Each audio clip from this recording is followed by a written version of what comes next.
Ooh, 3 locations. Yeah, look at that. All this is right. crazy. So, Am I doing my Audacity? oh yeah, we should have done that before we went live. Look at us professionals coming on 6 years in a month, and here we go. Well, good thing we did wait though, because I got to check my Audacity, and the sure mic's not going. So, all right, you ready, sir? I am ready. All right, Three, 3, two. 2, 1. Hello, ladies and gentlemen, and welcome to the 397th episode of the GeekVerse podcast. I am the very hot, the man in the basement, Travis Snail. I am the abomination, Kirklin Patzer. Oh, Taylor's gonna be pissed. So Taylor is gonna be joining us at some point. He has wedding dance lessons right now. Like we've said before, this summer is going to be one of the busiest summers for GeekVerse. Everybody has dance lessons, so he's gonna join in. Before he gets here, we want to take it over under 50% that he will come in with food. He'll be eating food, even if it's off the side. It'll be a cereal, it'll be a bar, it'll be something. I don't really know how the betting odds work. So Well, over is like if you think it's over 50%, under if you think it's under 50%. I say over. Okay. 60%. 60% over. 70 Under. under. So somewhere in Yeah. that 60 to 70 Yeah. range. Oh, Somewhere fanboy Clay says over again. over again. Yeah, I'm honestly sitting at like I'd go over on 70. I'd probably be at 80%. Like I'm somewhere around there. Damn. And he'll have some excuse that he's tired and whatnot. But yes, ladies and gentlemen, this is Geekverse Podcast. Usually we throw the Taylor, but like I said, he's a little busy. And that's why most importantly want to promote this. I think we have 2 weeks to promote it. We're going to be filming our 6-year anniversary live cast a little early. Usually it's in August. That's when our anniversary is, but we're doing it early because Kirklin will be traveling. Taylor will be getting married. Jessica's going to have a baby. I'm going to be pretty preoccupied as well. So it just doesn't line up for August to actually do it there. So we'll release it in August if you're on Patreon. And if you're on the Emerald Access, which we'll talk about, you get that right away. You can have that when we record it. But what we do is we just take questions from everybody. As you see with these newscasts, we take questions from just patrons. We just throw it out there and ask us anything, whether it's personal, about the podcast. And those always lead to some really fun conversations and whatnot. So we'll see if it's just us three. Maybe we'll just do it in person. I'll see, because I know Dylan is coming down at some point, but I don't know when because he's camping. So we'll see. There'll be a collection of us. Like I said, this year is very busy with people's jobs and stuff like that, but we'll celebrate the 6th year. And I think the real celebration, to be honest, is going to be like the Extra Life charity stream, because Dylan's already said he'll be down for that. And I assume Jessica at that point will have enough time to make an appearance. So I feel like that's going to be the real, bit and hope. Well, I don't know if he will be. I'm hoping Kyle might be back, but we'll see. But either way, if it's just the three of us, we'll have a fun time answering questions as always. So look out for that. Please, we'll be tweeting about and Facebooking about. So just drop us a line, drop us a question. Anything's on the table, legitimately anything. As I just said, Emerald Access. So if you want to get early exclusive ad-free episodes, you've always been able to do it on Patreon. You can still do that.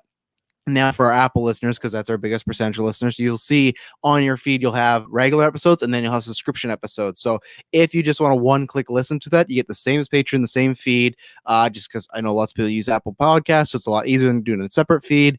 If people, I already said this, are on Patreon, they ask, oh, do you need to switch? Nope, you're completely fine. If you want to switch over to Apple Patreon, or the Apple feed, the Emerald Access, we're calling it. There's lots of debate over the name, but Emerald Access is the name. Taylor made a nice shiny new logo. So if you're just on Apple, you want to use that, great. If it's easier to use that, great. Patreon still has more like perks as far as After 9 and questions and stuff like that, but it's just something that's easier. So check that out. All the details are down below. Well, actually, they're just in your feed.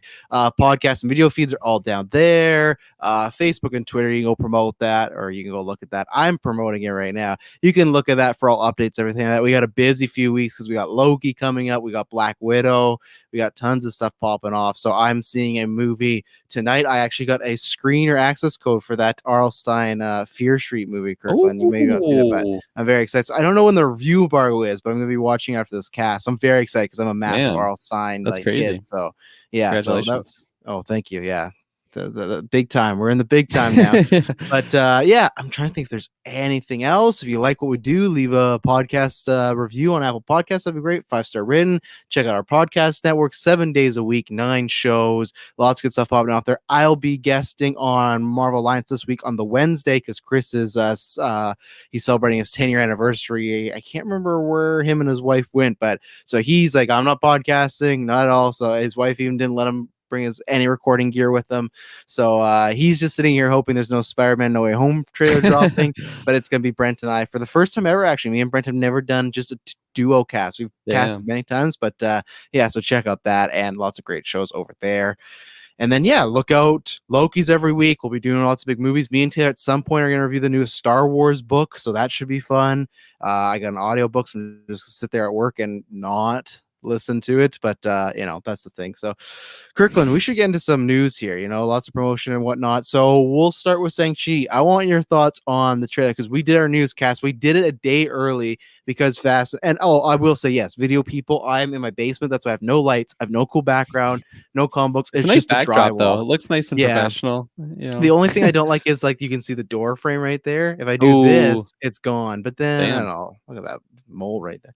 But then this, it's fine. People can't really notice it. Yeah, there you go. So I will probably at some point get a green screen, as we've talked about before. Me and Emily, at some point I'm gonna have to give the podcast room for future children. So the green screen's probably gonna be the way to go, or just this basement. Who knows? But we reviewed Fast and Furious, me and Taylor, and that's why we pushed the newscast the day before. And of course, Thursdays when we got the Shang-Chi trailer, we got Halloween. Luckily, that was all it. So that's why we're doing one a little bit early, and we got movies coming up. So what did you think about this? This is our second trailer. Kind of came out of nowhere. This movie's coming out.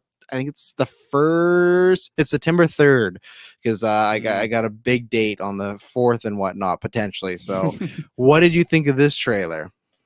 Yeah, I really like this trailer. I felt like it built my hype up more, just building off the first trailer. So that's always good. I really like just all the effects and everything. I thought that looked really good, and of course you got the big Abomination reveal. That was really, really exciting. I feel like just bringing a character like that, even if he's not super important to the plot, it's just so fun to bring someone back that's in the lore, sort of like what they did with Red Skull, right? Yeah, on Vormir.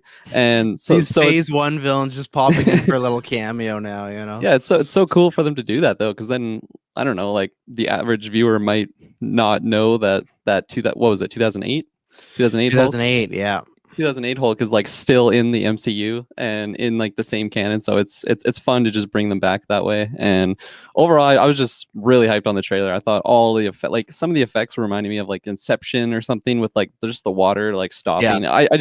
I loved all the effects in this trailer, and yeah, it's just got me super hyped, which is it's really fun considering I had no idea anything about Shang-Chi before he got announced in the MCU. So I'm excited to just learn more about the character, and who knows, maybe we'll do comic book versions on it someday. Oh, definitely. I think so. Because I'd like to know more about him and stuff. So, yeah, I tweeted this out because in the second, we're going to rank what we are most excited for, because we've seen some trailers, got some news, and we got some Patreon questions about that. But I had said this before, as far as this year going, Black Widow seen a trailer. I know it's 2 weeks. I'm going to like it. I'm hoping I'm going with such low expectations that I'll love it. But I'm just kind of I saw it, it got me the baseline excited, but not really that excited. Eternals didn't really do too much for me, didn't get excited. And I remember the first trailer that we got for this, I really, really liked. I really liked the visuals, but I was still it was definitely a step in the right direction. Okay, I'm starting to get excited. This was the kick down the door of okay, now I'm in. I'm actually anticipating it. I would be surprised out of Black Widow, Eternals, that, and then Suicide Squad, that if you were to ask me what I'm most excited for, and it's Shang-Chi, that's the one. And I love the world that we're building. And it's just of course, yeah, we got Abomination, so fun little stuff like that.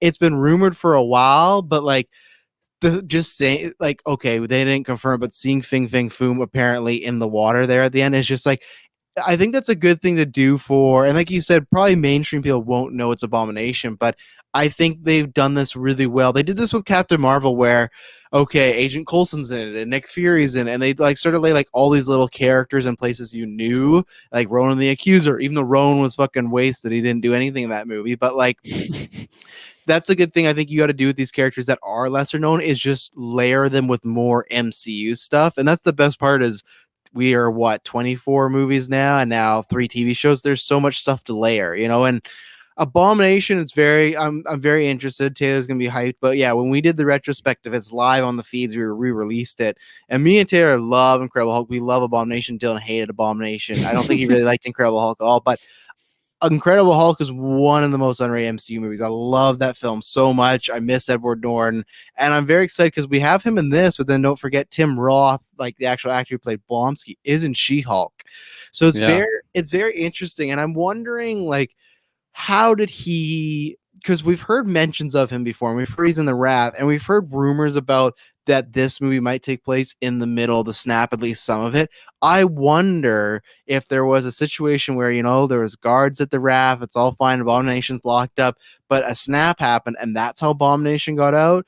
Now, I have a question, but then I answer my question because I go, what's he doing fighting in this like a little arena? That's kind of random. But at the same time, if you watch Incredible Hulk, his character got obsessed with like, give me a real fight. So like he's just Yeah. obsessed with fighting. So it might be very like loose and very like weak argument, but it's like, okay, he's kind of there, but it gets me and it gets me excited that he's in this and She-Hulk, because I feel like I don't know if there's any connection, but I feel like that's like layering it, and I hope that we get some layering at some point. Red Skull, Yeah. you know, I really hope that it happens. So, yeah. So like the whole Abomination thing and why he's there. Is there any like relation? You said he was in the raft to him and like the Thunderbolts and like Thunderbolt Ross and like because that's Yeah. kind of like a suicide type. That's their Suicide Squad, Yeah, 100%. yeah, exactly. So, I mean, I don't know. I just get the vibes of since he's in that arena that like someone is just kind of like owning him or like I don't know, putting like Okay. he's working for someone. Like there's some reason why he's fighting there. Mhm. I would be surprised if it was just like, yeah, I'm just looking for a challenge and I'm just fighting everyone. You know, I'm doing bare knuckle boxing in basements nowadays. I don't know. So I'm curious Pretty as fancy to basement. There's lots of lights on that fight. Like yeah. that's definitely a Mortal Kombat fighting arena. You know, it Oh, looked really absolutely. cool. Yeah. No, Dookie, one of our patrons, said, "Wouldn't it be awesome if that's where Wolverine debuted? Like just oh, small, like he was in like a fight. Because especially if you look at the first X-Men, he was a cage fighter. right. I heard someone else bring up too that I don't think it was a rumor. I think they're just putting it out there, like trying to. I can't, because the way I saw it too, it was worded strangely. Of like, have they heard something? But either way, just take it as it was just someone fantasizing. But like, that's where you could see like Iron Fist or something. I wonder, do you think other than Abomination? And I guess I'll ask you this: is that Wong in that trailer? Because that's what everyone's speaking about, as far as he's a bigger dude, he has this buzzed head, he's doing magic like Doctor Strange, you don't see his face. So like, do you think that's actually Wong fighting him? And my question is then, if it is, why did Wong take up like Mortal Kombat fighting in the middle of the snap, you know? Very random. Maybe, you know, they said he had no money, so maybe he's got to make some money doing some bare knuckle boxing. He's fighting Hey, the they're gonna Abomination. take down the Sanctum Sanctorum if I don't pay the rent, you know? Yeah. Or, you know, maybe it's like the same thing that we said for Abomination. I want to fight someone strong and I'm just pissed off and I just want to do all this. I don't know. Because yeah, like it would be fun if it was Wong, but at the same time, why would he actually be in there? Or Yeah. unless it's one of those situations where someone like, I don't know, captured him and he's got to fight for, I don't know. That might be a weak reasoning though. Well, that's what I wonder too. Of like, I love Abomination, but at the same time, and we haven't seen that whole fight, so maybe it would end with maybe that's the reveal. The guy gets hit against the cage. He looks up at it and it is Wong, and then you get some sort of fighting and whatnot. I just Right. feel like Wong would win that particular fight. In my like, I guess unless there's rules, like if you can't go full ham as like a sorcerer, then maybe Abomination. Can't Like, use maybe the you can circles. yeah, you can't use sling rings, you can't use certain enchantments, so maybe that's it. But I just feel like, you know, the wizard slash sorcerer against just Abomination, I would have my money on Wong if I'm Yeah. in the crowd betting on it and everything like that. Totally. But do you think other than Wong, is there anybody else, like the people like, okay, Wolverine, no, but could you see something like an Iron Fist, like even if it's not an actor cast, or like, do you think it's gonna be, because obviously we got Shang-Chi, he's gonna be, you got Abomination, possibly Wong, do you see anybody else potentially being her that they've maybe hidden? I am curious about that. It's kind of similar to what Fanboy Clay brought up with because I mentioned I mentioned it was cool that they like brought someone similar, you know, to Red Skull and bring them back in, but then he proposed that like would it have more of an effect if it was in the movie? So it begs the question if they are saving someone for a bigger reveal in the movie, not just in the trailer. Because I don't know, I think with the whole Abomination thing, it is really exciting, but for me personally, it's not like I don't know, it's not like the coolest It's not MCU selling character. you the movie. No, Like, exactly. So like yeah. maybe I'm going into the movie thinking like, okay, it's really exciting to have Abomination, and then like you just mentioned, not I doubt it'll be Wolverine, but like someone cool just thrown in there, like doing the dueling ring. I haven't seen Iron Fist, so I don't know how he would like. How do you propose that he would just be there, or it's You just could. because he was in the Netflix shows and they completely scrapped that, and then now they're just trying to bring these characters into the MCU? Well, yeah, and this is the thing because people brought up like, oh, that's a better way instead of just recasting or redoing it is just show he's in this tournament because I think you could easily show a bunch of people fighting and then you just have like the Iron Fist. I just, Yeah. I know we have these rumors about Charlie Cox. I believe those. I know we have this rumor about Kristen Ritter. We've never heard any rumors about Finn Jones as Danny Rand. I just think they will recast him. I don't think he has that strong a showing and everything like that. Look at Terry; he's just sitting in the waiting room. He can come in at any time. And I told you, look, his nickname I'm not on going to interrupt you. The I was waiting Abominable. for you to is let the me in here. Abominable, but Kirkland beat you to it. But yeah, I just think like it could be fun if you were just showing a bunch of fighters, and then like if you randomly had a guy with the Iron Fist, you wouldn't even have to show the actor's face and punch a dude. Like I think you could do a lot of fun cameos. I'm trying to think of anyone else in the MCU of who like. That's where you could, like, I know it's in the Defenders, but it's like, that's where I think you could do a Luke Cage. I'm trying to think of anyone we know that else we could see in there that would be like, oh, that's really cool. The only counter I'll have to Fanboy Clay saying, yeah, it wasn't in the trailer Red Skull for Infinity War. Should they wait for Abomination? No, for two reasons. One, because I don't think Abomination is as big as Red Skull as far as an impact and as far as just like comic lineage as far as fans liking him. But then the other thing is Infinity War, they could afford to keep him secret because people were going to go see that movie no matter what. Where I feel like adding Abomination, this gets people a little more hyped. And it's like, okay, he's in there with Red Skull. People were already hyped. And I think it's just because Abomination's just been in the raft, right? Red Skull, he disappeared into a fucking cube. So it's like, where has he been for all this? So where has he been since World War II? You know, and Yeah. we saw him for a bit. We that's who I want to pop in the tournament. That's my pick. Red fucking Skull. He's like, I'm back, and he's just like fighting Just people. rips his shirt off. He's just like shredded and just beats the Yeah. shit out of everyone. I had nothing to do up there but work out. That fucking stone. I'd love Taylorfield, you join us here. So we're just talking about Shang-Chi trailer. We haven't talked too much about. So luckily, we're just at Abomination. So start there. What do you think about the trailer? And obviously, you're happy to see our boy back. I'm very happy to see him. I think like it was a surprise to be sure, but a welcome yeah. one. All right, Obi-Wan or Palpatine. Sorry.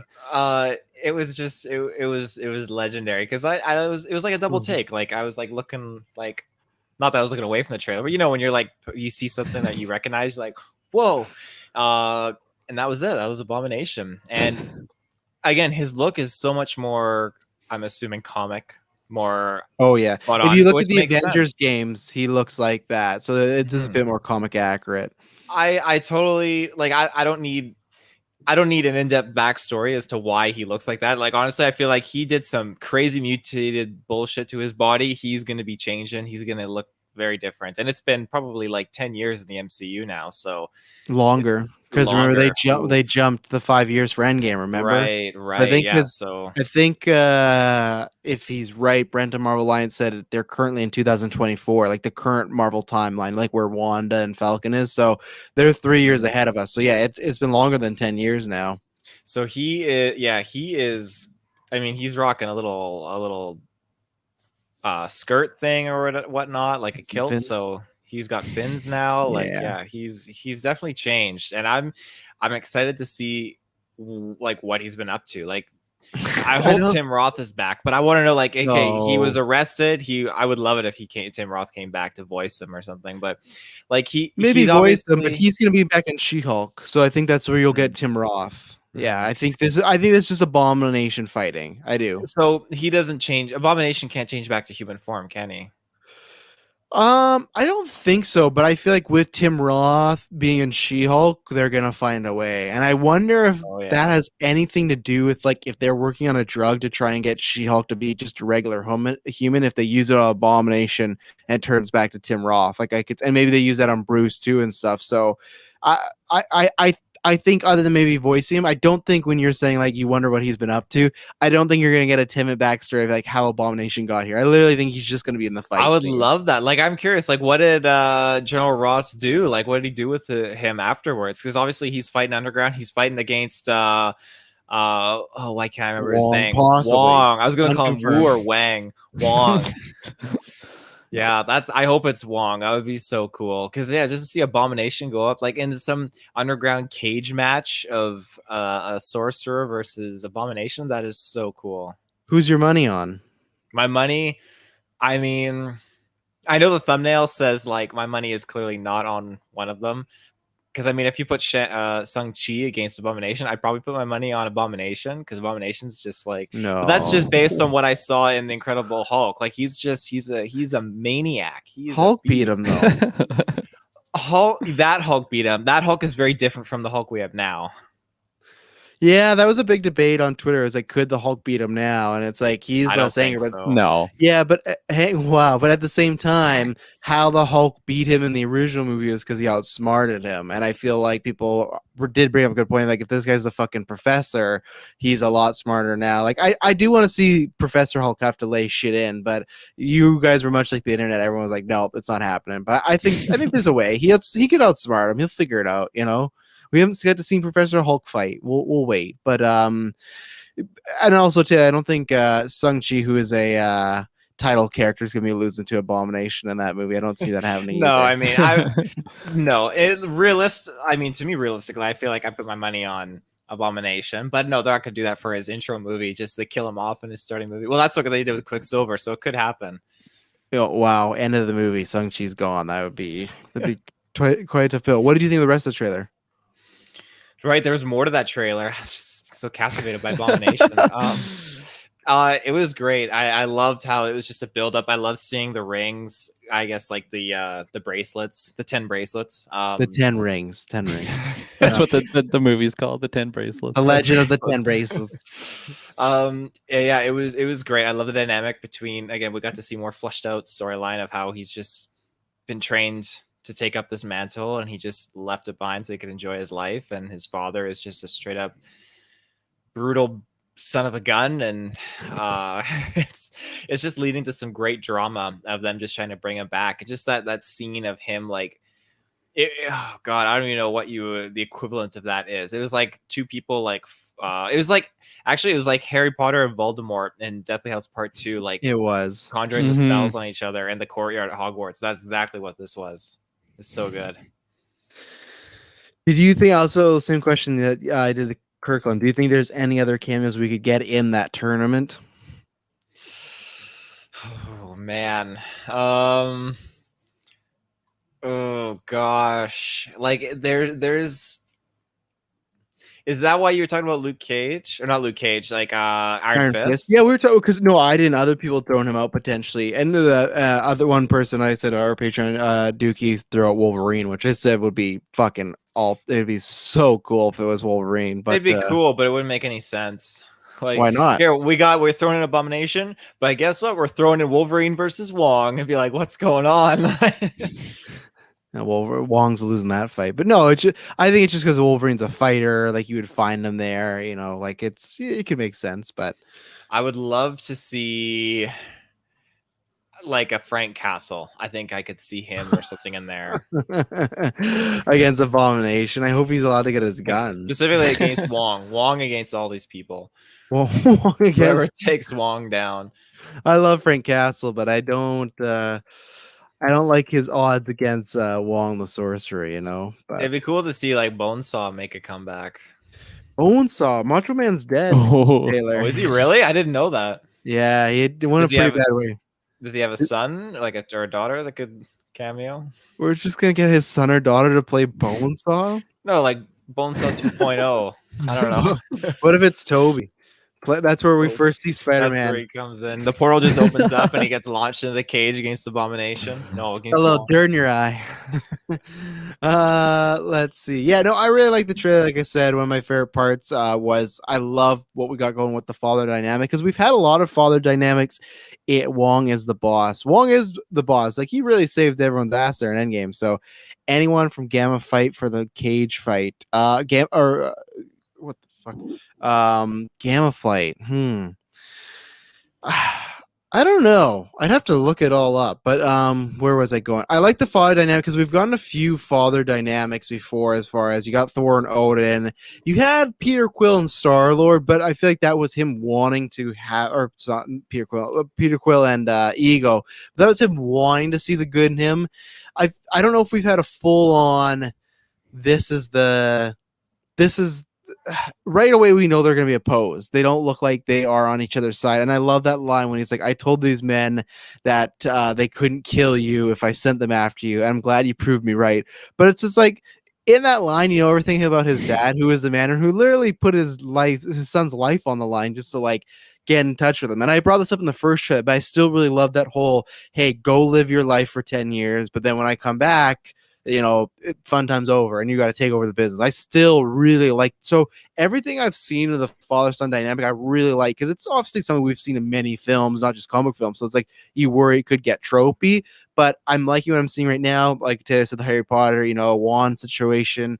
I'm really liking that stand still. I like the way the 10 rings are used. I think it's a good updated way. Maybe I still do prefer a little bit that they were just the actual rings, but I think visually they're really cool to like wrap around his whole body and stuff like that. So I'm digging this whole trailer. All the like Kirklin talking about the Inception visuals, all of them. I can't wait to still see that fight scene that's like in the middle of like a field or something where it looked very Ghost of Tsushima, just the way it was shot and stuff. Totally. So I'm very excited for this one. So is that the way to? Is that like the current method to raise kids nowadays? You're gonna look at Gwen and be like, you get 10 years of freedom, and then you're 10 years back. of fun.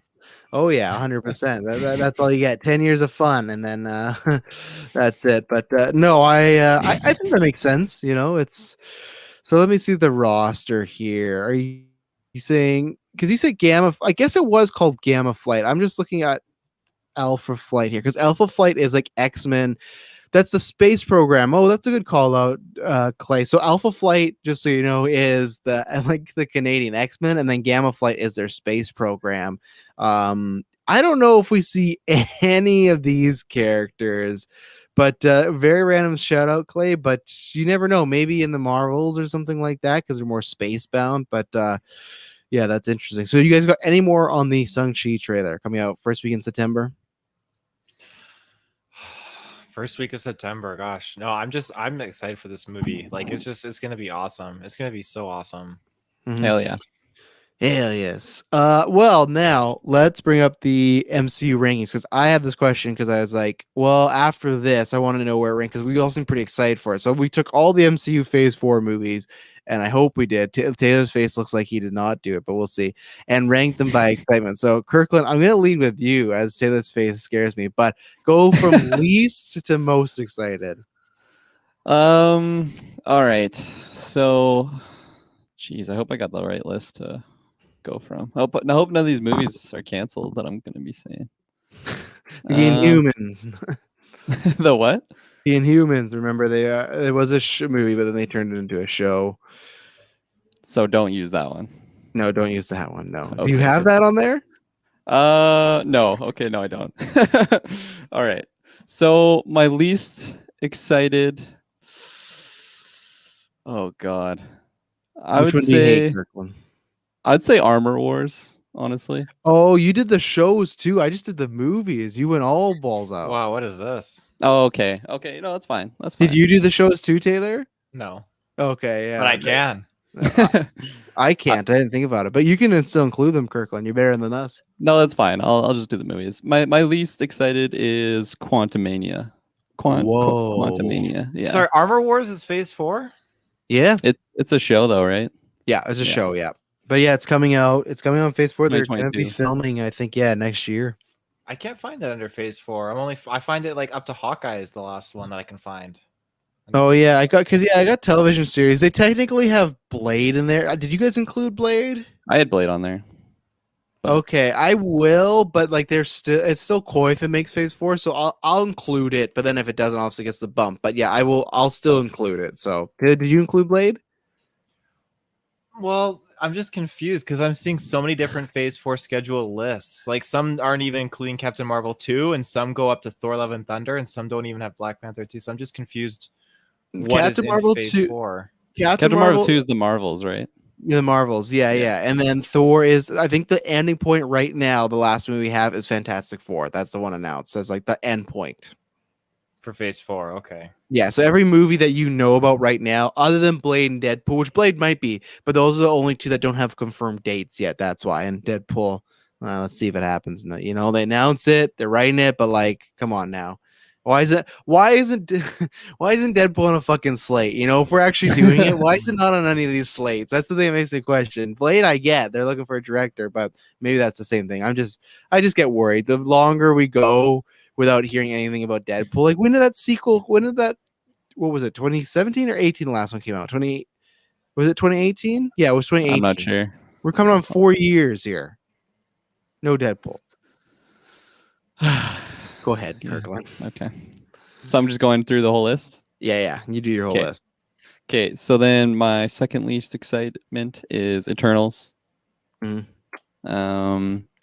My third least excited is I'll have to do Guardians here. Wow. Yeah. Guardians, then Fantastic Four. And then what was it? It was probably Black Widow, which is, I mean, it's funny because it's so close, but at the same time, it's just been, a long time coming. I feel like my excitement level is just at an all-time low. Yeah, exactly.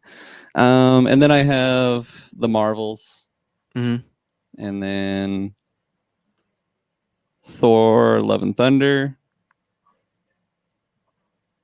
Then I have Shang-Chi, and then Spider-Man. And then I thought you were at number 1. Wow. So Spider-Man's not number 1 right now. Spider-Man's number 2. I am the most excited for Blade, just because I have such nostalgia to those original Blade movies, and I'm just so excited to see like a recreation of the character or just a new interpretation of it. And I'm excited to see how it fits in the MCU. And since it's such a high hype level, I feel like it allows room for major disappointment, but hopefully we won't get there. Did you have Doctor Strange on your list, or did I miss that? You didn't. He didn't. Wow, he left out the Multiverse of Madness. No, I had it on there. Do you have it on there? Wasn't that that was my third? Enlighten me. Yeah, that was my third.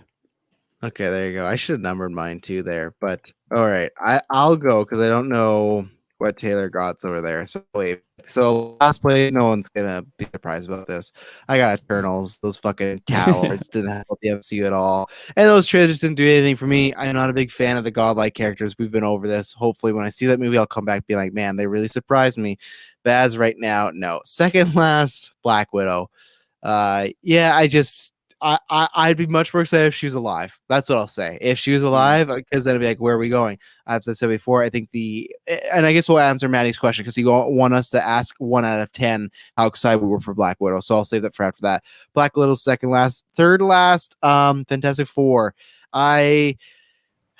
I just watched Far From Home again this weekend because it came on Netflix, and I was like, oh, I'll give this a shot. I've only seen it twice. I saw it once in theater and then another time, and that second time me and Emma were kind of like, yeah, it was fine, but we kind of trailed off near the end. I watched the whole way through, and I actually bumped it down 2 spots to my overall ranking. The first Avenger, Captain America, and Iron Man 3 are above it now. Before they weren't, but I like it, but it's just I still haven't been blown away by those movies like I thought I would. And John Watts, I am the camp of like it's a safe choice, but I get why you do a safe choice with Fantastic Four because it's Fantastic Four. After that, you got the Marvels. I'm excited to see Candyman because then if I like that movie, I hope I'll be very interested in this movie. I really like the first one, but there could be improvements. I'm just excited that we'll be getting all of them together and Miss Marvel in a movie, so that's cool.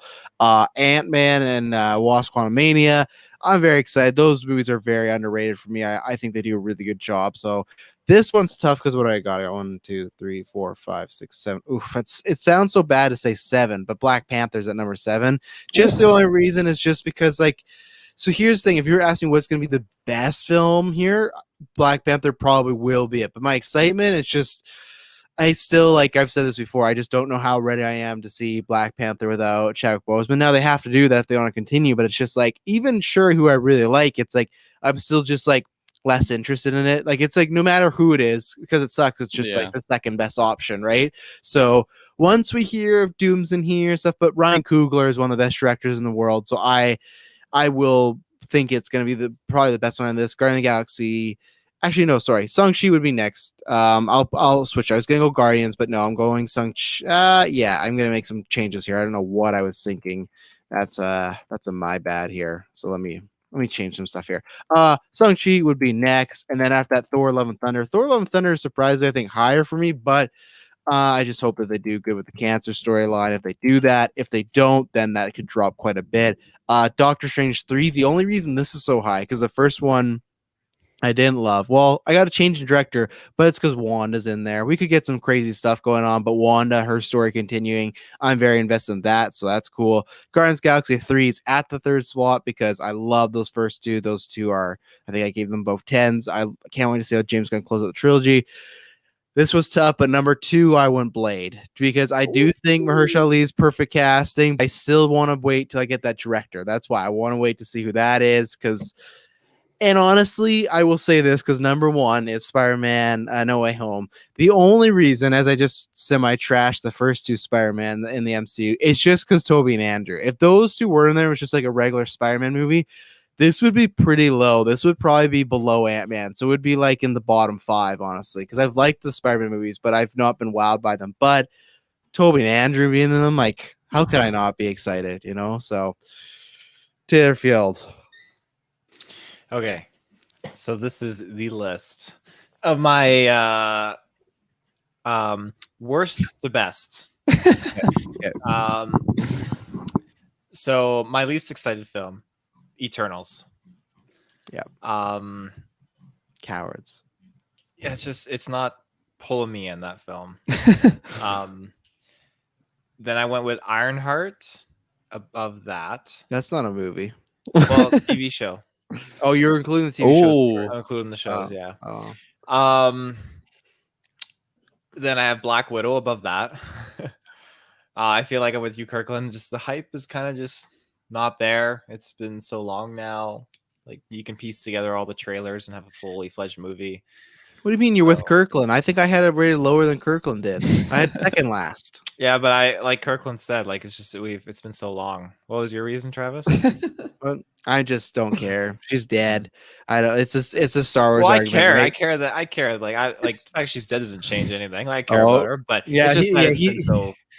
He loves his Star Wars prequel, so he wanted to watch his words. Because if there's one clip of him being like, "Yeah, she's dead. I don't care," that blows all the load for anybody in Star Wars. You know. Fantastic Four is next. Our list is the same so far. I'm excited, but it's not like mandatory. Like, I'm not like salivating for it. Black Panther is above that because I'm unsure. I'm kind of curious how they're gonna go about that way, but I am kind of on like your guys's bandwagon of like, it would have been nice if Killmonger was still alive because there's such a good story opportunity there. So, but again, it'll be interesting to see what they do. Marvels is after that because we're getting obviously some. Am I saying this right? Kamala Khan, yeah. Kamala Khan. We're getting her in there, which I think is super cool. And then Ant-Man 3 takes up the next slot, and that's just kind of tucked right in the middle of my list so far, and that's purely because I'm just very excited to see, and I've got a lot of theories about Loki, and I think it's going to tie right into that. Check out the Loki review that we do. Armor Wars is above that because I love seeing some armor. I love seeing some Iron Man stuff. And would it go down? Would it go down if Justin Hammer was the villain? I mean, because I think it's possible. No, it wouldn't. Like, if he's a villain, he's either gonna get killed or he's gonna get thrown in jail again, and it'll just. What if he's the main villain? All 6 episodes, he gets as much screen time as. Well, that'd be. Well, I mean, if he's a good villain, then they would have to give him good screen time. But I mean, I just think he was just so poorly executed in Iron Man 2, and he's just. I don't know why people praise him. He's just such a shitty guy. He's so good. But again, like, if he's a villain, they bring him back. Like, sure, why not? Can't be stopped.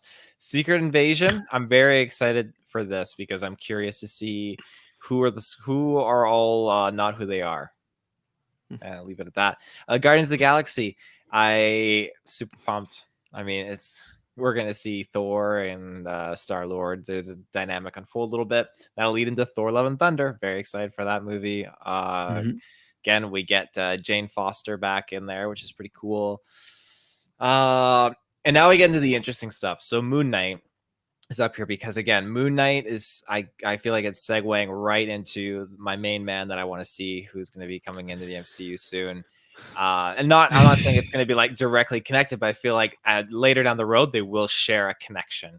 Well, they definitely will. Yeah, if I include Moon Knight, that'd be my number one. If we had shows in there, there's no stopping me. There's 2 new omnibuses on the way. Can't wait. Not till next year, but I'm throwing down all my money on those.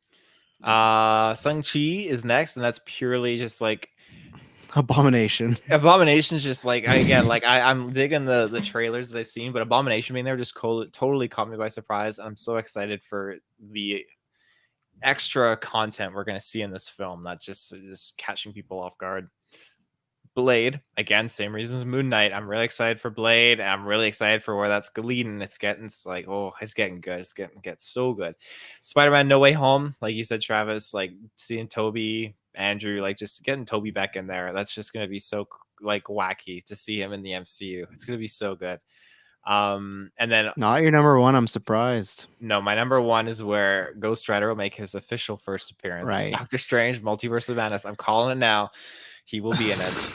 So if Feige were to sit you down, because he pays us, and pray to our Lord and Savior Kevin Feige, the man of the hour, the hat wielder, the legend maker.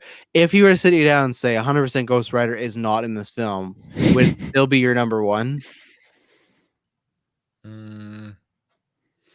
It might bump to number 2 because I know I'm still gonna really like it.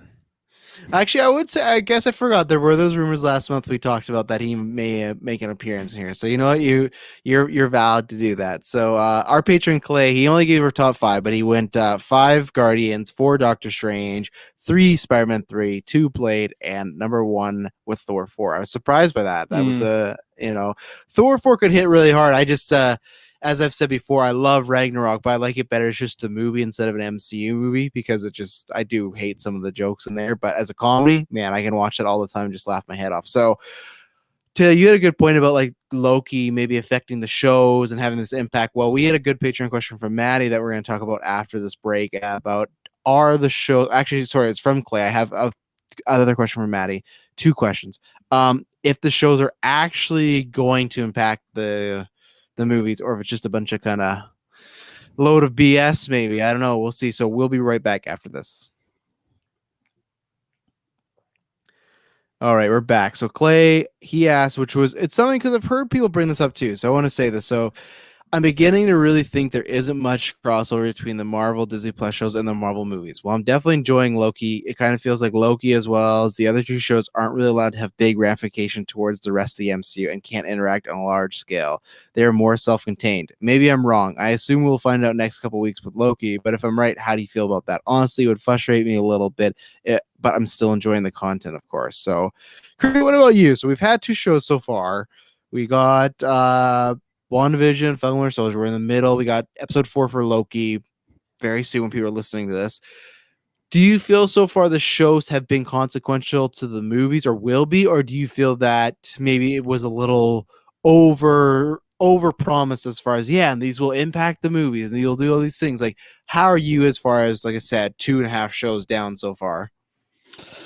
Yeah, it's a really good point. Because I feel like when we're watching the shows, they feel so huge, but it is contained. Like in the sense of WandaVision, there's a lot of crazy shit going on. Like she's literally taken over an entire town, but she's just taken over that entire town, and that's just where where the action is. And then, we'll definitely know more when Loki ends, because I feel like just the toys that they're playing around with in Loki are just so like immense and like on a huge scale. So I feel like this would be the one to really make an impact. But really, like without the knowledge that we have now of like how the other shows ended, I feel like we could have said that these shows would have a huge impact just with like the things that they're playing with. Like if you take Captain America, I call it Captain America, Bucky and the Winter Soldier and Falcon. Bucky and the Winter Soldier. Third time. That's season 2 because there's no Falcon.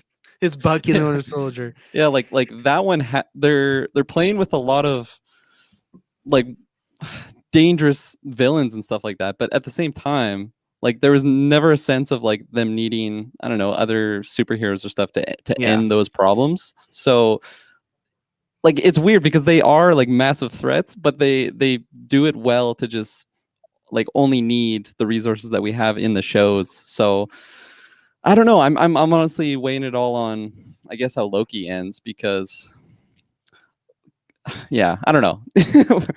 What do you guys think?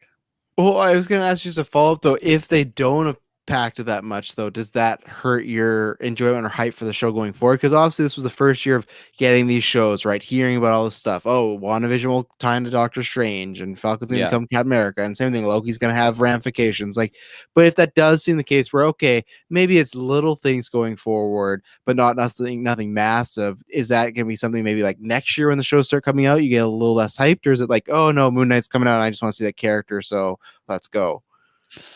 Yeah, I don't think it'll have that big of an impact on me because while I'm watching it, I'm just enjoying it. I'm just enjoying the moment. Even if I like go back to rewatch the shows and I know how it's gonna end, I'm still just gonna, just like tip my hat to just the amazing performance that I'm seeing. And like those shows are amazing. They're amazing quality. They're good high budget quality production.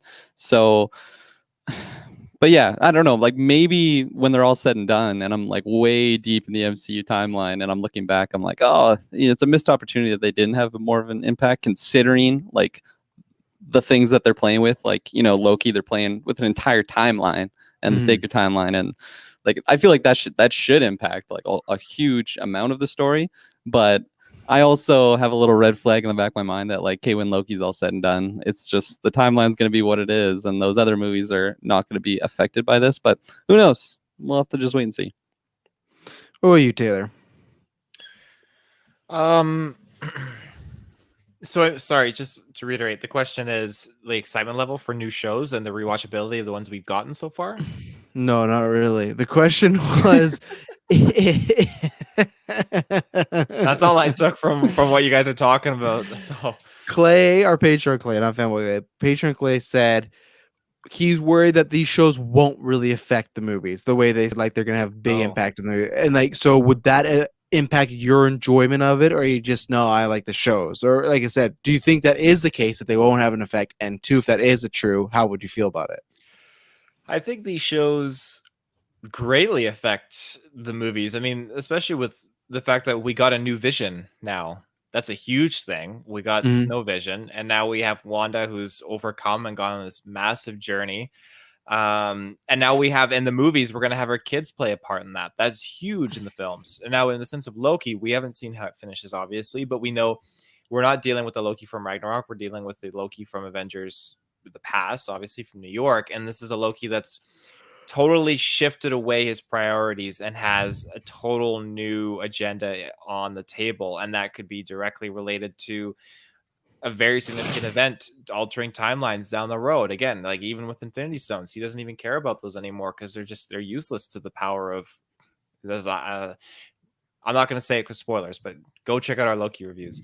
There's more power that he's after, and I just think that that's going to segue directly into something like Ant-Man. Even it's going to affect these movies greatly and more than people think. So with Falcon the Winter Soldier, even then, like these shows have very good storylines that are adhering to their like 6-7 episode run, and they have great messaging in them, but they lead to these ultimate end results that will lead to something bigger. Again, with Baron Zemo finally being like busted out of, I can't remember that name of the city, but now he's in like the, what is it called, like he's in the raft. The raft, yeah. So now he's there, and now that's going to segue into them obviously doing some bad guy team ups kind of stuff down the road here. Like it's just the shows are a great way of setting all the building blocks in place for what they're going to do in the actual cinematic movie side of the universe. And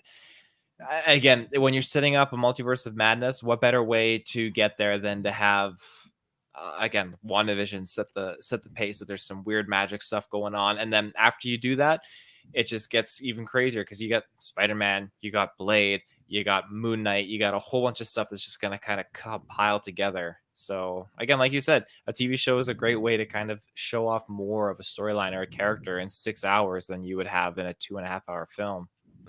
Yeah, I think that's where I am as far as like when he asks like how does it like impact your excitement. I think even at the end of the day, if they say like none of these shows matter as far as the big event, I'll still be excited because that was the fact when they announced these shows as far as WandaVision.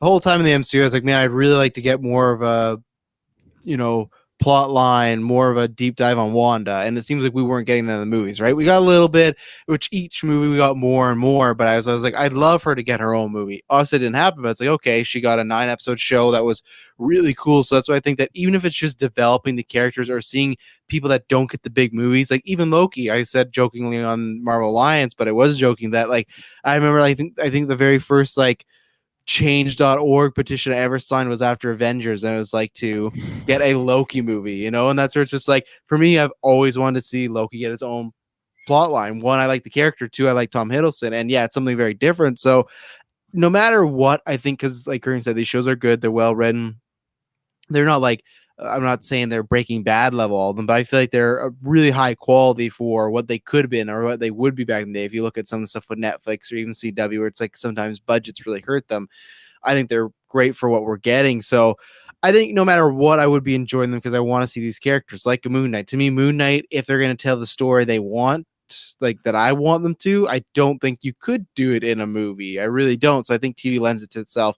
As far as it being secluded from movies, I think that's the only problem with your question, Clay, is because we haven't seen the movies, we don't know. Like if literally they go, we start Multiverse of Madness or we start Spider-Man 3 and they go, yeah, Loki somehow is messing with the timeline. Someone goes, oh, Loki was dead. Oh, it's a different like if they start referring, and Taylor had the smoking ace, because I've always said this before, as far as with Loki right now, he can mess with these timelines, but they could all be fixed by the end of the show, and that was just an adventure, right? Falcon Winter Soldier, no matter what, you don't need to watch that show. I think it's great, but Infinity War or Endgame ends with him saying, I'll do my best as Captain America. It's not till you watch the show when he's like, I don't know if I want to be Cap. But if you never watch the show, you could easily just be like, oh, he's been Cap from that point on, right? WandaVision is the big change. Because I was going to say to you, Taylor, like, there is a chance that Snowvision never makes it in the movies. He's just secluded to Disney Plus, and Wanda, if they do a sequel to WandaVision, which I think they will, they might call it Scarlet Witch and Vision or something, but like Scarlet Witch and Snowvision. But like, if he never goes to the movies, then yeah, it didn't have an impact. But I think no matter what, Wanda's the most impacted because, like I said, Falcon was the same as when we left him Endgame. Loki's off to himself. Wanda showing up in this costume with these new powers as her, maybe referring to herself as the Scarlet Witch, that's a big leap. Even just in character, that's a big change to just her as Wanda. So that's big already. And like you said, Taylor, her kids to me will be the driving force. Now, it would feel really fucking weird if they do Doctor Strange Multiverse of Madness, and there's not a single mention of her kids. That would be strange. Like if she just says like, yeah, I need to help you fix the timeline or whatever, but she doesn't say anything about it, then I'll be like, oh, they're really playing fast and loose with the TV rules. But I feel like that has to be mentioned. Like I do feel like her instant has to be mentioned. I feel like that would be good for the movie. I feel like it's good all around. One, it sells subscription because if they just say, hey, you took over a city, and people that hadn't seen the show, like, oh man, she took over a city? That sounds weird. Like I want to check that out. So I think just for money wise, it makes sense, and character wise too. So I think that's the only problem, Clay, is I see definitely the fear, because I think we all got cold feet when we were all like, Doctor Strange is gonna be WandaVision. It's happening. Like it's gonna connect right away, end credit scene, and it didn't happen, right? It just didn't. It's just like it might, but we didn't get huge alluding to Stephen Strange. We didn't get like any appearances from any other Marvel MCU character. So it did feel like, oh, okay. And same thing with Falcon, like, oh, okay, things are kind of the same. But once we see the movies, we'll know. Like I said, if they start Doctor Strange and referring to the Loki show, referring to WandaVision, then we'll have an idea of, okay, these shows are important. So it's kind of tough to say right now, right? It's kind of like, here's the best example. I throw it to these two is I had this example way back in the day before I met Emily, was with dating, and I had somebody that told me that, this person might be interested in me, and they're like, yeah, you should definitely ask him out. Now, here's the problem with that statement. It was not true. But here's the thing. Feige is the one saying, okay, these movies will have ramifications. He's the guy saying, hey, that girl over there, she really likes you. You should ask her out. So you're thinking you're going over there. I'm watching these shows saying they're going to lead to the movies.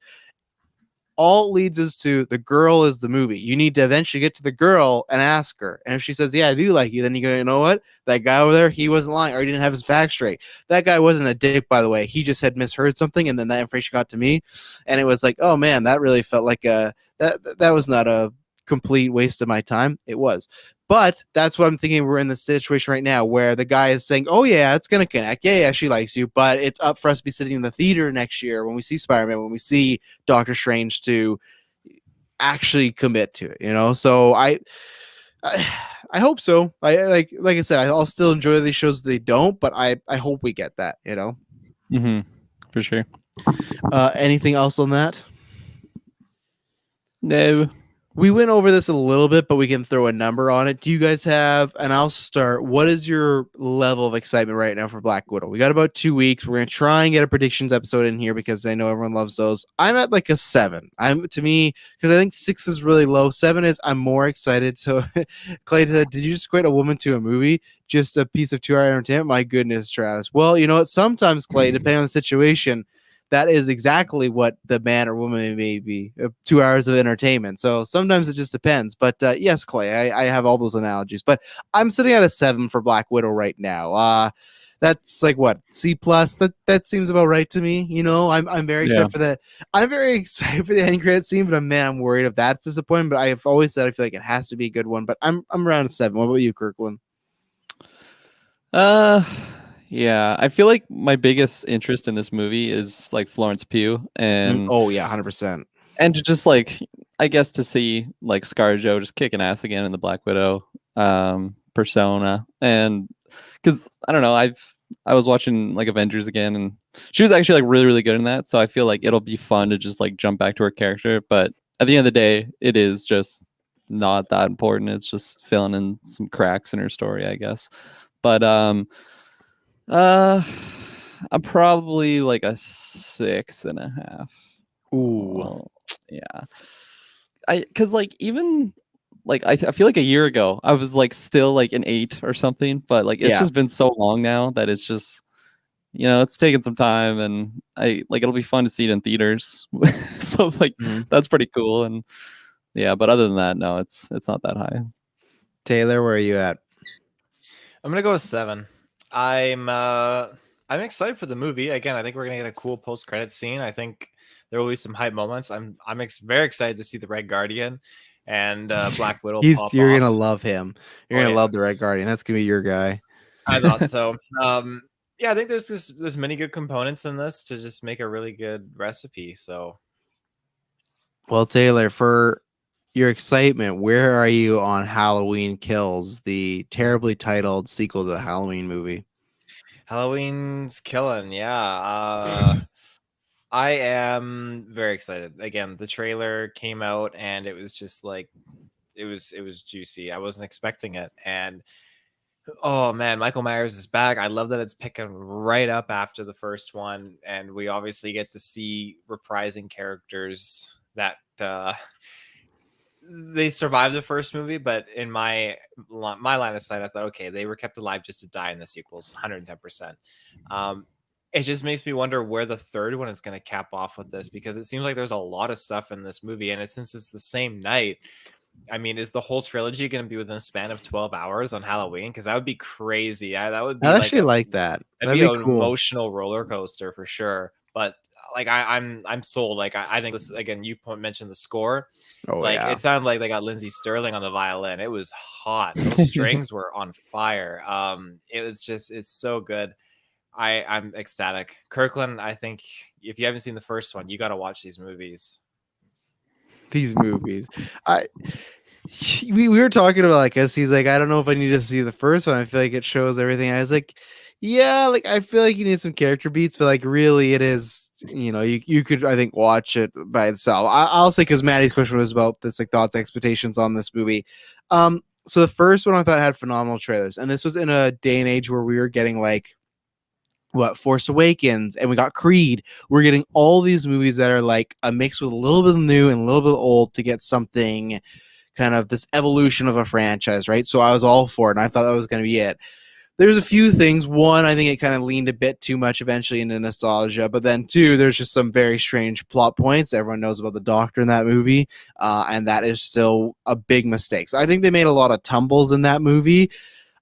I'm excited for the sense of, oh, cool, it's Halloween. Not the same way I was for the first one. I was so excited. And that first one definitely killed the potential, because also, man, I was talking about this with somebody. I hate the humor in that movie so much. They undercut the tension all the time. That to do a joke is the same that directed Pineapple Express, so kind of makes a little sense. But I thought this would be his time to like change that. But this is just a thing for me. When you're trying to do a serious movie, but you have people joking while there's murder going on, to me, then you start to become scary movie. You know, like this is a little spoiler for Kirklin, but he's not going to care because I doubt he'll watch this. There's a scene where this girl's a babysitter. She's watching this kid. Michael Myers in the closet. He busts out. He starts killing the babysitter. And the whole time they use this kid to make jokes. He's like, "Oh shit, I don't want that to happen to me." Like he's being like really animated and really like funny. And it just comes like that. And that happens multiple times in the movies where it feels like this could be really well done. Take away the nostalgia, take away the Doctor plot line.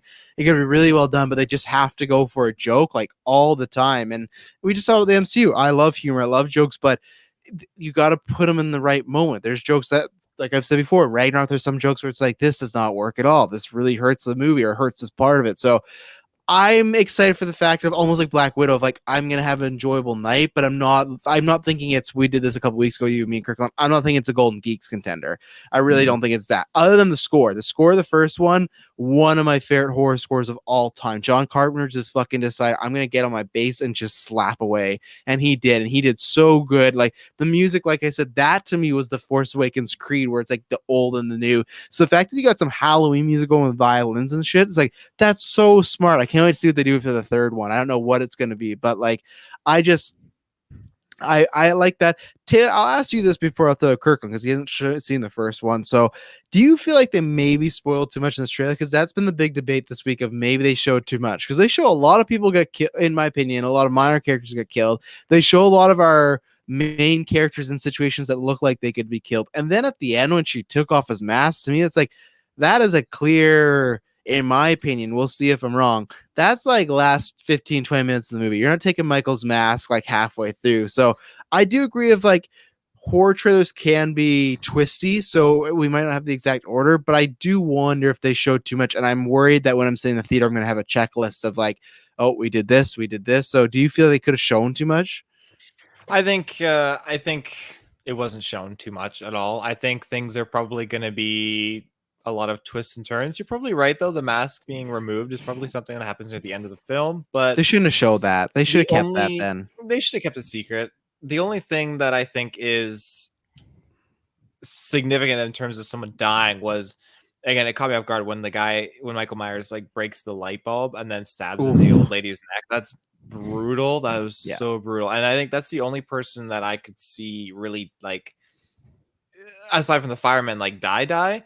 Like all the other people that were like fireman, we just saw the whole opening scene there. So already you're like, we saw the woman with the light bulb, we saw the mask, we saw the opening with the fire. We know how Michael gets out of the fire. In terms of death, though, like all the people dying, like you said, there were a bunch of other people that looked like they were in near-death situations. They could pull a U-turn. They could show like, okay, yeah, the ex-boyfriend who's a jerk to Laurie's granddaughter, he was caught in a really tough spot, but again, they could just deflect, and like he survives there but dies later on, or who knows what they do with him. But in terms of just the death scenes, like, again, I don't think them showing the fireman stuff and him escaping was bad, because we knew he was getting out at the beginning of the movie, which again, that was super cool when the firemen, they're like, we're going toe to toe with Michael, and he whips out like that saw and goes up. Like, that's crazy cool, like badass, like, oh my god. Like, and I like that's a way how he gets out, because it's like they're trying to still make it realistic, and it's like, oh, that's how he got out. They put out the fire. And I do love, we had seen that last year, but that shot of Jamie Lee when she's yelling like, no, don't say it, like, don't, let it burn and stuff like that. And they're just, that to me would be your worst nightmare. You finally have your killer pinned down this burning house and you see firefighters driving by. Oh yeah. Oh man, that sucks. Yeah, that would be brutal. I I don't know what it is, but it's just like I can imagine Kyle as a firefighter, and you're putting out this blaze, and you see this guy in a mask walk out of the burning house, and like, holy shit, like what's going on? What do you think Kyle would do in this situation? Would he whip out the buzzsaw and go toe to toe, or would he'd run? He's smart enough to see enough horror movies that the black guy's gonna get it. So like he knows 100%. Like I gotta get out of there. Like life approval is not good in that situation. It's getting better nowadays because like people actually go like, oh, this is just a trope that we shouldn't keep doing. But I don't think Kyle like. I don't know. Like, if it's a clown, he's definitely out of there. But we'll have to, next time he's on cast, we'll ask him that exact situation. You're putting out a fire, and a masked 6 foot or 7 foot man comes out holding a knife. What do? You know, my thing would just be, I just spray him down with the fucking hose. Yeah, like, exactly. If they don't do that, the movie would be super disappointing. You have to have a set piece where Michael Myers gets sprayed by the hose. Like, imagine if they actually fucking beat him. Like, he's just like, Michael's just rolling around on the ground, like he can't get up. And then just That's the last scene of the movie. It's not the first scene of the movie. Yeah. All the other stuff was just like a dream sequence, and so Michael wakes up and he's just getting hosed. Like that'd be great. What about you? So Kirk, you didn't see the first one. As an outsider, like you said, you kind of feel like, okay, you've seen most of the first one now, but like, do you think this show too much? Are you excited for this? Is this making you want to catch up, or is this another I'll skip it when it comes time to Halloween time? Yeah, I remember seeing the trailer for the first film, and I thought it was a really good trailer. I don't know why I didn't see the movie; I just didn't. And then this one again, like it is a really good trailer. I feel like it looks to be like a really good sequel. But again, since I haven't seen the first one, I don't know like how much it revealed, because I personally thought it did reveal a lot. Again, it is a sequel that's like happening right after the first, so obviously they have to show events that happened in the first film. But like you guys were mentioning, like how many side characters somebody just got offed in this trailer. I just saw people dying, and I'm like, okay, this is pretty crazy. So like overall, it looks pretty good. Definitely give credit to that violin. That was just fucking crazy at the end. So overall, I thought it was a great trailer, but is it enough to make me want to see the first two? I feel like if only one. Well, actually, have you never seen the original Halloween? I've seen the original. No, I've seen. Okay. I don't know. I can't remember, the sequential order, but I know I've seen at least two. Well, there's 4 timelines, just so you know. Well, if you've seen Halloween, of course there is. No, there is. Yeah, there is. I know. I believe you. It's just, if you've seen the first Halloween, you could watch that new Halloween. There's only been one new one with Jamie Lee Curtis, like as far as this goes. Right. So they didn't give it a different title. It's just Halloween 2018, and then we have Halloween 2007. But so there's 4 timelines. There's the original timeline where it's Halloween 1, Halloween 2, and then there's like a bunch of sequels. And then there is, and that has like Jamie Lee Curtis's daughter and stuff like that. Then there's a second timeline where there's Halloween 1 and 2, and then there's H2O. So it just skips like all those sequels and it just has, it's the better version of that. There's the remakes, so that's the third one. And then the fourth one is there's Halloween 1. None of those sequels exist, and now these new films happen. So they literally got like they got the multiverse going on right now. They do. That's crazy. That's what's gonna happen when Halloween ends today. When you said how they're gonna do a third one, the portal's gonna open. It's gonna be just different Jamie Lee Curtis Toby will come in with them. Toby with Jamie Lee Curtis. Who's he'll play the fireman himself. He's the fireman. He defeats Michael in the end. Got a little water in your eye. But yeah, just like one last thing on this trailer. I feel like it is exciting to just see like the whole town kind of like trying to hunt down Michael. I feel like it's really like Michael against an entire army, and I have a feeling Michael's gonna win. That was the rumor title, Michael versus the world, but they're like, no, they can't have that. So like in that sense, it definitely feels like a bigger scale than from what I saw in the first trailer of the first movie. So that's kind of cool, I guess. Mm-hmm. Taylor, did you get one thing I have to say is I like that it's very much like the original Halloween 2 as far as it's the same night. So I like that. The first sequel's in the hospital, but 2, some people agree with me. I don't know. I feel like it's a tribute to it. They're definitely tributing Halloween 3 with these masks, right? Like I think so. If people don't know, Halloween 3 the producers had this idea of like, well, Halloween would be successful. They're idiots. Halloween would be successful even without Michael Myers. So we don't need Michael Myers. So we're going to go Halloween 3, Season of the Witch. Season of the Witch is not a bad movie on its own, but the problem is it has Halloween in front of it. So everyone was where's Michael Myers? And he's not there. And they learned quickly, oh, we got to go back to Michael.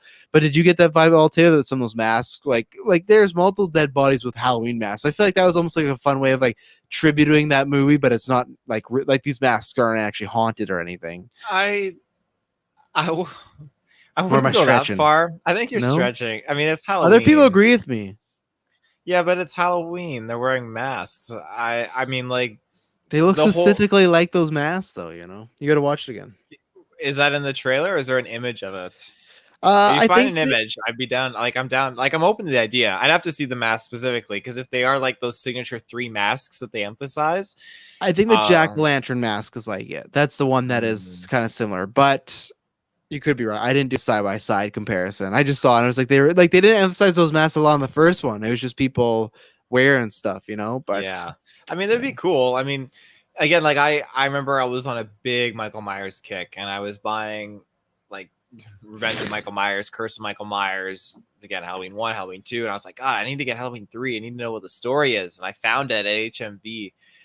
I think it was HMV back when HMV was a thing, or it was a pawn shop. But I bought it, and it was like, this is not what I expected. Like the main characters, like there's like robots in it, and it's just such a total sideways film. It has a dark ending. It does. So check that out. Anything else on Halloween? Me and Taylor will see it. You know, I'm a glutton for the icons as far as Myers, Voorhees, and Krueger. Like anytime though they have a movie out, I'm gonna see it. So I'm just fucking waiting for a new Freddy Krueger now already. You know, all these producers saying they're pitching him. Elijah Wood keeps saying he's pitching to make a Nightmare on Elm Street. Just fucking let him. You're doing nothing with the franchise. Give him a tight budget. Just fucking go already. You know. My God. So we're going to take our last ad break, and then we got some final stories about Transformers and Dexter. And I got a question about Kirklin, some Ghost of Tsushima stuff. So we will be right back. And we're back. So Taylor, I'll ask you. I'm going to ask this question first because I'm actually pretty interested. So Kirklin not caught up, but he has seen this. Taylor, what did you think about the announcement that John Lithgow is going to be back for Dexter season 9? I think it is. Anyways, the revival. He's going to be back. So, I mean, fitting name, the revival. You have John Lithgow in here. Well, that's not official. I just made it up on the spot. Oh, okay. It's not called fitting name. Like technically, it like it's the revival. Like official. Okay, hang on though. It is a revival, but it's not called Dexter Revival. Like anytime a show gets brought back, that's a revival. That's in the sense. It looks at me like I'm bullshitting. All right, like he's just gonna call Dexter Revival from now on. No one's gonna know what the fuck he's talking about. You heard it here, Geekverse. Dexter's Revival. That's the name of the season. It's a movie. It's a movie. Yeah. They did say they were filming like a 10-hour movie. They said that for quote today. Yeah, with John Lithgow coming back, I'm wondering in what sense is he? Because obviously we know what happened with his character, obviously, and so how do you bring that around? Well, yeah, spoilers. If people haven't seen it by now, you weren't planning on watching Dexter, okay? I'm just wondering how you bring him around. Like, did Dexter? Did they just bullshit? Like, oh, faked his death. It wasn't him. Dexter didn't really kill him. Like, how is it easy? So I had some other people mention this to me, and then I mentioned that, like, oh, right, makes complete sense. How does Harry function in that show in Dexter most of the time? Oh, so not actually like a living thing. You're just okay. Well, I was gonna get to that point. Bullshit! That's such baloney. If you would have let him finish, I was gonna say that exact point. Well, you just made it sound like there's no way they bring John Lithgow. Well, no way to like resurrect him. That was the main. Yeah, Dexter's never done Season that. of the Witches. That's what it's called. Yeah, Dexter Revival, Season of the Witches. Yeah. if people don't know in Dexter, he would have these characters he would talk to, like his little angel or devil on the shoulder. Majority of them were Harry, his foster dad, and he was like his guy. It was like his evil Jiminy Cricket. So I would imagine John Lithgow's not getting revivaled. I imagine he's going to be one of the people he flashes to when he's talking. I wouldn't even go as far as one of the people. I think it'd be like the main person. I think he's gonna.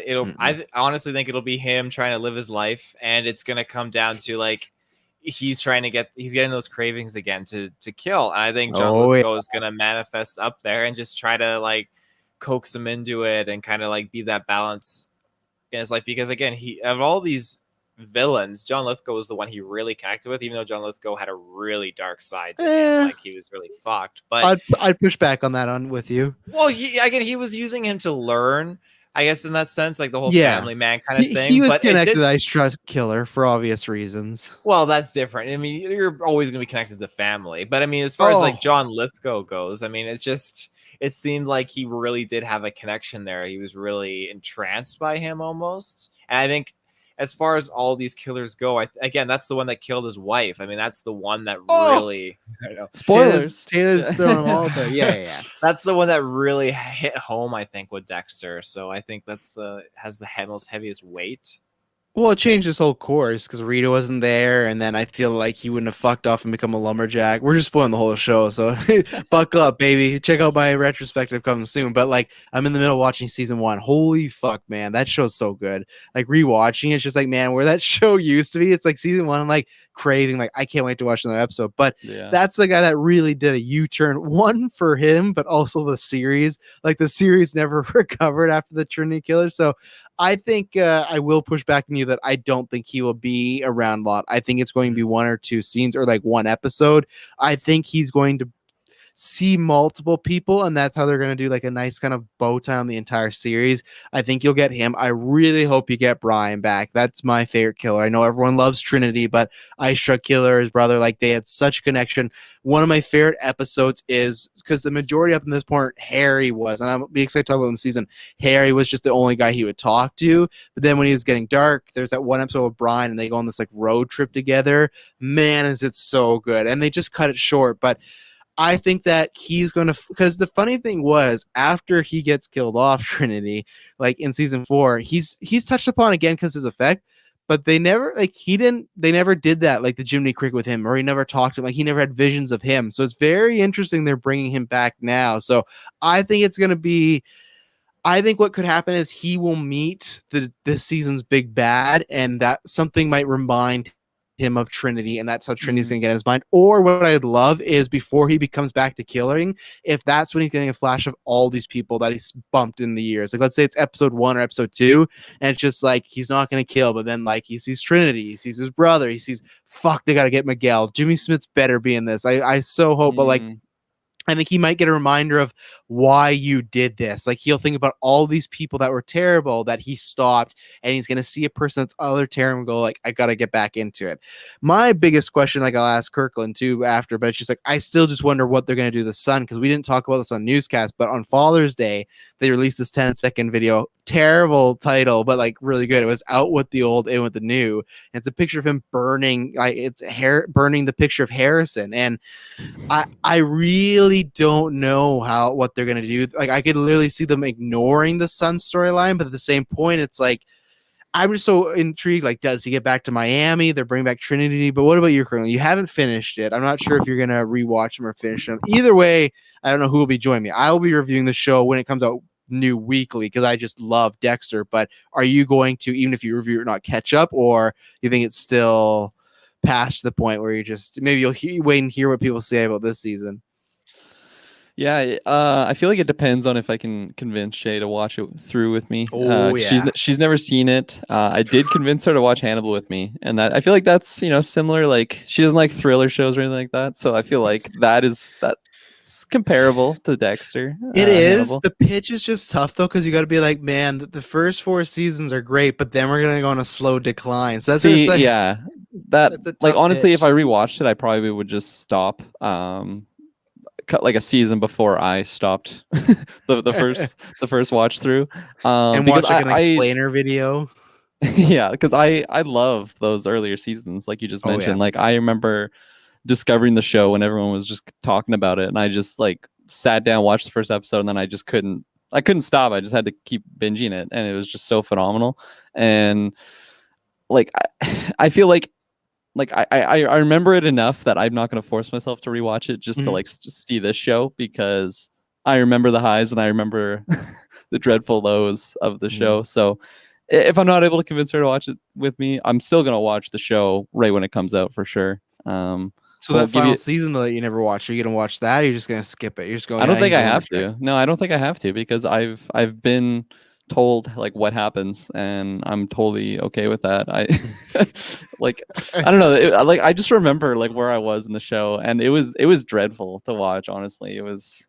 I felt like I was forcing myself to like get jacked up to watch it and be like, okay, yeah, I know it'll be Yeah. good. And then I'm watching. I'm like, holy shit, how much time is left? Oh, how many episodes left in the season? Yeah, if you don't watch last season, I would recommend just watching some YouTube video though, because you got to know like Yeah. what happened to Deb, what happened with his sister, what happened with Hannah. Like, there's a few like hanging threads that might come up in this season, but I think Okay. if you found like everything explained in season Yeah. 8, you're I like good to go. watching Like, those. yeah, 5 minutes, you'll know everything, and you go, okay, this like obviously you know he's a fucking lumberjack, but I don't know. Well, now he's not He's a in our lumberjack. country. Yeah, it looks like That's up he's Canada. running some sort of like sporting goods store now, which is really cool. So, do you think I'll ask Taylor because he knows what happens, but do you think we see Deb at this if we're getting Trinity? Oh God! If we do, it'd be right at the end of the show. I think it'd be a very Wow. yeah. I don't think it'll be like a consistent thing. I think we could see something at the end. Maybe she's just passing through town and she like sees him and he's like, Passing through town, you remember that Deb's dead, right? "Oh, I forgot." Even I knew that. I didn't Spoilers! even watch it. He's like, Deb? She's Like, passing through town as a ghost. Obviously, They in the recast her States. too. It's They like a completely different recast actor. well, they did. They like we've talked about before. They had a divorce on set. Oh, I know. Apparently, Yeah. the last few years were tough, but there had been rumors of her around the area. So, like, I'm She's pretty sure. passing through. Yeah, I think they're. I know they're both married. I think she's had a kid. So I would safe to assume that maybe they're over that, and it's a like part of history. So I think you will get a scene of her like Trinity. I think you're gonna get every character that was important to him, like get one of those like visions, and he's gonna talk to them, you know. And I think if you've read how they originally wanted to end it, I think you'll see a lot of characters too, which I don't want to say because it's just a perfect ending. I don't know if they're gonna do it anymore. If not, we'll talk about when they do end it. But I'm just getting excited. All the stews, like seeing that today, I was like, holy shit, like this is like crazy. Like and they just said they really want to like have a nice bow tie to it, which is good because we didn't get a bow tie last time. We got a piece of garbage. So yeah. Taylor, Field, you want to talk about some Transformers there? Oh, I'd love to. All right. So basically, we got the legendary Ron Perlman, who is diving into the realm of Transformers. Yeah. I just think like anybody that'd be voicing Transformers, you would say legendary, you know? What is he and who's he playing? He's playing Optimus Primal, so he's like the leader of I believe of the Beasts, whatever they're called. Yeah, let me pull it up here. Again, Beast Wars, I'm not super affiliated with. The Maximals is he's the leader of. Yeah, my like I remember the action figures and stuff, but as far as like the lore kind of goes, I was always more into like that Decepticon war. I'm not affiliated with. He speaks about like it's a like a Republican or a Democratic Party, you know. But yeah, he is voicing Optimus Primal of the Maximals, and then obviously we have where is it? They got a few other voice actors in here, but again, they don't sound familiar. They voiced a few Transformers on the other shows and stuff like that, but again, they're not names that I particularly know. And the guy that does Prime's coming back, isn't he? Yes, yeah. Peter Cullen will be reprising his role. He's been like the voice of Optimus Prime for I think well over like 80 years now or something like that. Like the longest time. Damn. 80 years? I think it's been 80 years. Let me confirm. 80 years. At so least you're 100 years. so you're telling me in 1960 there was Transformers going on? 1960. What I say? 80 years. Yeah, you said 80 years. So you're looking at 1961, my friend. He's 79 years old. He was talking like Optimus Prime when he was in the womb. He was chosen from before birth. What does this baby sound like? What's this baby sound like? Oh, that's a blooper right there. That's a classic. 80 years, longer than he's been on this planet. He's been voicing Optimus Prime. I like that he checked out the age. He was really hoping that was going to work out for him. I just thought, like, I know it might be old, but I thought Transformers got big in the 80s. So when you're throwing out, like, that was the wrong 80s I was going for. The wrong 80s, yeah. The 60s, like, since the 80s, not 80 years. Yeah, I don't think the 60s had Transformers running around, but oh man. Well, they're casting a lot of people for this, so they must be getting close for production and stuff like that, right? I think do you know the date of it? Is this next year or the year after? Must be next year, I would imagine. Take a look at it, but yeah. I think it is next year. Yeah. Well, I don't have much to add. I'm on the fence if I see this one. I liked Bumblebee, but Travis Knight isn't coming back. It's someone else doing it. I like Creed 2, not as much as Creed 1. So we'll see. I think let's take a couple trailers. Transformers aren't really my thing, but Ron Perlman is like, he has a great voice, right? Like you can't go wrong there. And is Optimus Primal going to be like a villain in a sense? I don't know what they're going to do, because it's just, again, like you have Autobots, Decepticons, but it's another couple factions coming in. So yeah, I don't know. Yeah, well, he's a great voice, so I think that's not a bad call. So I think you always want to hire good talent. Mm-hmm. Absolutely. Yep. Kirklin, you have anything to say on the 80-year-old Transformers franchise? I'll have to see a trailer before I decide on if I watch it. Like I wasn't keeping up with the series until I saw the Bumblebee trailer, and it was enough to get me in the theater. So, well, what if I hopefully bought your ticket? If you bought my ticket, I'll make sure that my schedule's free. Look at that, I got him.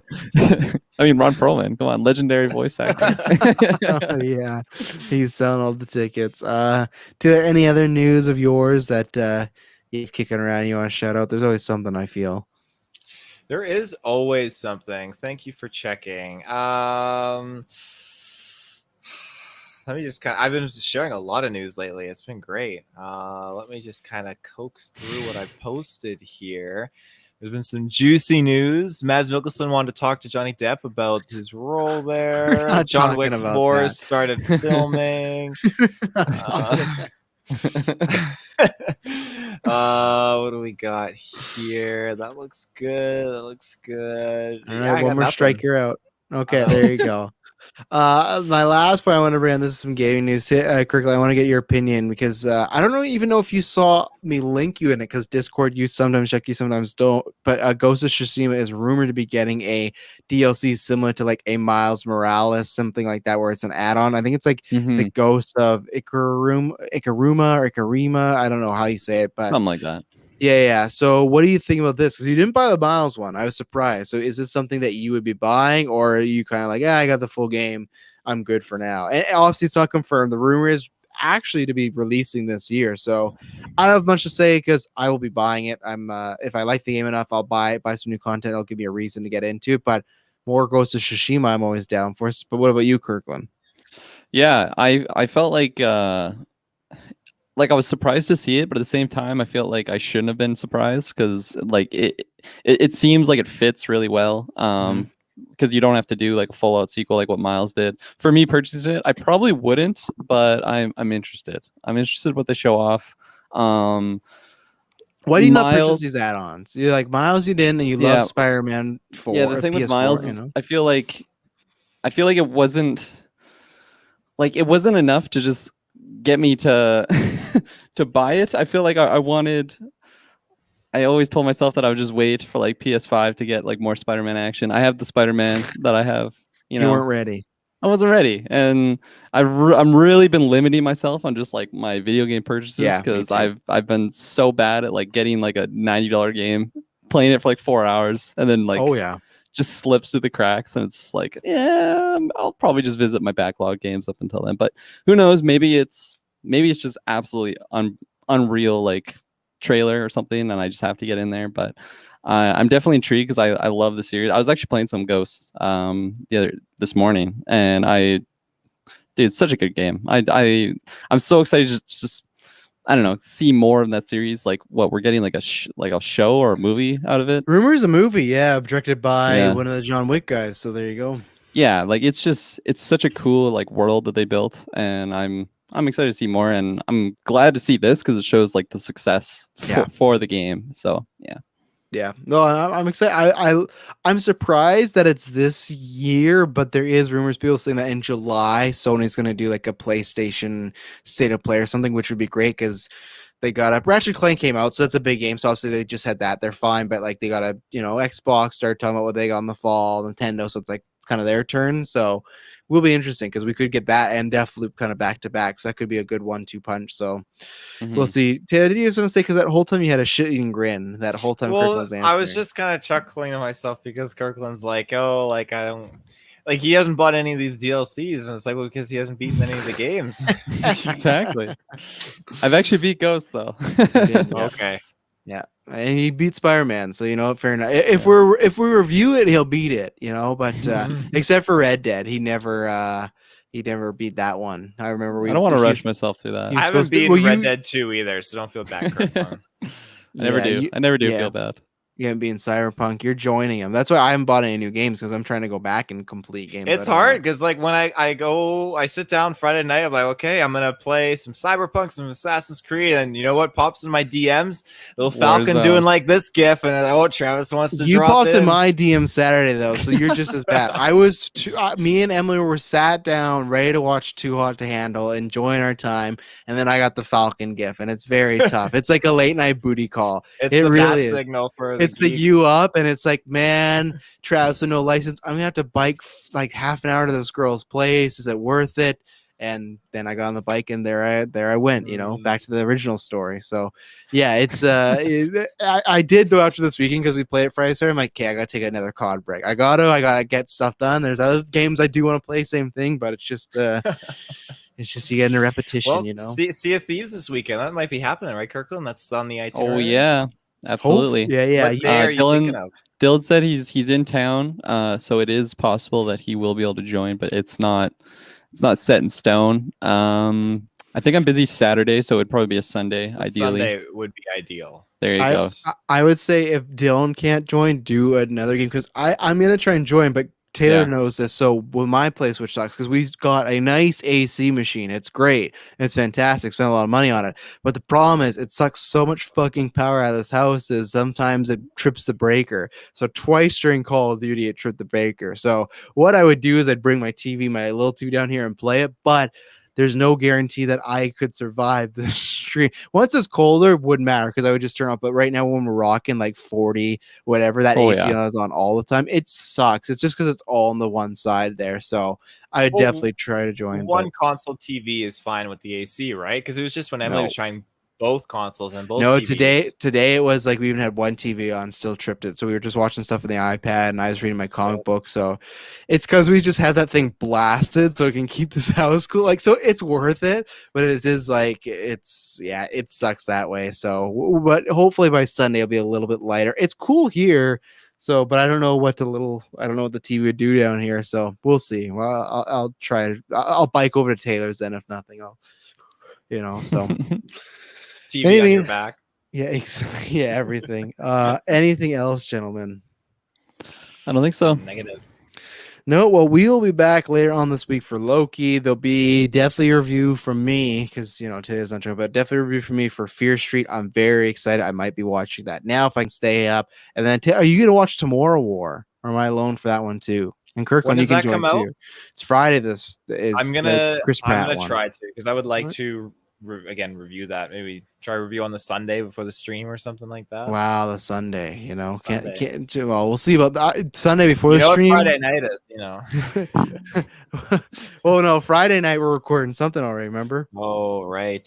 Yeah. So yeah, I'd be down. Maybe Sunday night. I don't know about Sunday during the day. You know, you come talk to me when you have kids. You know, it's, during day things are not as easy as if I don't already see the thieves. You know, but Kirklin, if you have Amazon, you're free to join as well. But Okay. I've not heard you mention this movie as well, so I wasn't sure where your head was on it. I like to keep them guessing. Yeah, always. Just pop in right before the review starts. Yeah. Trinity's bitches. dead. Yeah. Yeah. Surprise, motherfucker. Yeah. Well, ladies and gentlemen, we did it. Nice, good, fun newscast. 397 in the books. 3 more to go, and then we're at the big 400. Like I said, start sending your questions. We're gonna make a post soon. Probably when you listen to this there, start sending your questions for our 6th year. Anything, whether it's about movies, games, topics we talked about in the past, you want us to talk about again, personal life stuff, you know, anything. It's going to be a fun time. We'll figure it out. Like I said, we're filming early, but still be a good time. So we promise when you hear from us next, it'll not be boring. Peace.